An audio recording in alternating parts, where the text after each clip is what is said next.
মুর্শিদাবাদে অশান্তির আবহে তৃণমূল সাংসদ বনাম বিধায়ক। মুর্শিদাবাদের সাংসদ আবু তাহেরের বিরুদ্ধে বিস্ফোরক হুমায়ুন কবির। আবু তাহের ফালতু লোক, অশান্তিতে যাদের দায়ী বলে তাহেরের বক্তব্য ভিত্তিহীন। তারা ছিল বলে আবু তাহের দুবারের সাংসদ হয়েছেন। ভোটে দাঁড়ালে পরিযায়ী শ্রমিকরা বাড়িতে বসিয়ে দেবে, তৃণমূল সাংসদকে তোপ দেখেছেন এভাবেই হুমায়ুন কবির। বাংলার মানুষ জানে কিভাবে ওই ব্যক্তি কটা দল বদল করেছে, তার কথার উত্তর দেওয়ার প্রয়োজন নেই। ভরতপুরে বিধায়ককে পাল্টা তোপ দেখেছেন এইভাবেই আবু তাহের।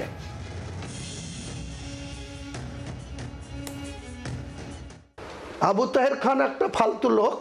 উনি ওই পরিযায়ী শ্রমিকরা বা এই ধরনের ওই যাদের কথা বলেছে যে ইয়ং ছেলে তৃণমূলে, তারা ছিল বলে তুমি দুবারের এমপি হয়েছো বন্ধু।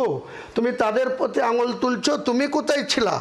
তুমি কোথায় থাকো? তুমি একটা এমপি হিসাবে, বর্ডার এলাকার এমপি হিসাবে তোমার কি দায়িত্ব? তুমি উদর ঘাড়ের বোঝা বুদর ঘাড়ে দিয়ে তুমি হাইলাইট হতে চাইছো? তুমি আগামী দিনে এমপি ভোটে দাঁড়ায়ও, তাহলে তোমাকে ওই সব পরিযায়ী শ্রমিকরা ভালো করে আদর করে দিবে, ভালো করে তোমাকে সযত্নে ঘরে ঢুকিয়ে দিবে, নওদার বাড়িতে বসে থাকবা। বাংলার মানুষকে যারা বিভ্রান্ত করতে চাইছে তাদেরকে আমি সংযত হওয়ার আহ্বান করেছি। তাদেরকে বলেছি এই পথ থেকে ফিরে আসুন, শান্তি এবং শৃঙ্খলা বজায় রাখুন, কোনো গুজবে কান দেবেন না, এই বলেছি। আর উনি যে কথা বলছেন ফালতু লোক অমুক তমুক, বাংলার মানুষ জানে একটা মানুষ কিভাবে কটা দল পরিবর্তন করেন। তার কথায় কোনো উত্তর দেওয়ার কোনো মানে আছে বলে আমার মনে হয় না। মুর্শিদাবাদকে সামনে রেখে যখন বিধায়ক বনাম সাংসদের তরজা তুঙ্গে, তখন তৃণমূল নেতা জয়প্রকাশ মজুমদার কিভাবে এর ব্যাখ্যা করছেন শুনুন।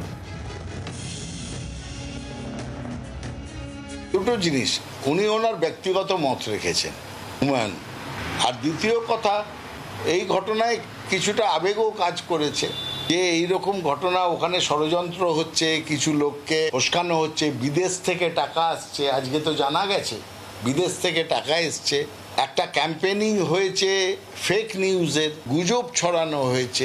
এই সমস্ত মিলিয়ে যে একটা উত্তপ্ত পরিবেশ তৈরি করা হলো, সেটার জন্যে স্থানীয় তৃণমূল নেতৃত্ব সঠিক সময়ে বুঝতে পারেনি। এই দিকে এই কথাটাই হয়তো আবেগজনিত কারণে হুমায়ুনবাবু বলেছেন। বাংলার আওয়াজ, বাঙালির আবেগ, জি 24 ঘন্টা।